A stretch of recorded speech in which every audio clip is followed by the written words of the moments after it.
Allons-y maintenant avec un premier exemple où on aura à calculer, calculer la médiane d'une distribution. Donc, on dit la distribution suivante. Donc, distribution, ça veut dire une liste de résultats. Représente l'argent liquide en dollars. Donc, la réponse que je vais obtenir sera exprimée en dollars. Que 7 personnes ont en leur possession. Donc, 7 personnes, ça veut dire que mon nombre de données vaut 7. J'ai 7 personnes qui ont répondu. Donc, ici, on parle d'un nombre impair de données. Donc, un nombre impair de données. Si j'ai un nombre impair de données, on aura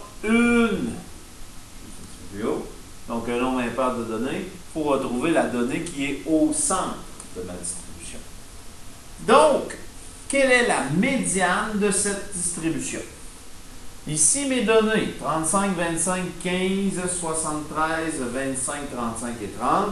Déjà là, je me rends compte qu'il faut les placer en ordre croissant avant de pouvoir trouver la donnée qui est située au milieu. Donc, allons placer en ordre croissant. Je cherche ma plus petite valeur, donc le 15.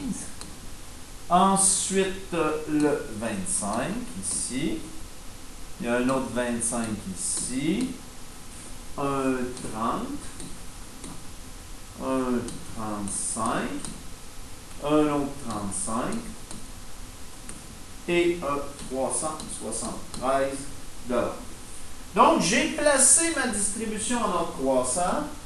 Déjà, sans faire de calcul, sans y aller d'autres stratégies, ben, je peux revoir que, si je remarque bien, quelle est ma donnée qui est située au centre de ma distribution? C'est le 30 qui est ici, le 30 $. Et là, on a un nombre restreint de données.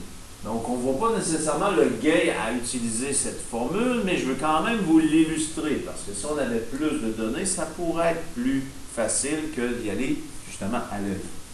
Donc, ici, ce que je vais faire, je vais trouver la position de la médiane. Pour trouver la position de la médiane, je prends mon nombre de données, plus 1, et je divise par 2. Donc, la position de la médiane, c'est égal à 7 plus 1 divisé par 2. Donc, la position de la médiane, 7 plus 1, 8 divisé par 2. Quatrième position. Donc, puisque j'ai ordonné en ordre croissant, ça c'est ma première, ma deuxième, ma troisième, ma quatrième, cinquième, sixième, septième donnée. Donc, la quatrième donnée, elle est située ici. Donc, ma médiane va être égale à 30 $ dans cette distribution. Donc, c'est la donnée qui est située au centre. J'ai 3 données avant, 3 données après. Donc, on a bien la médiane de la distribution.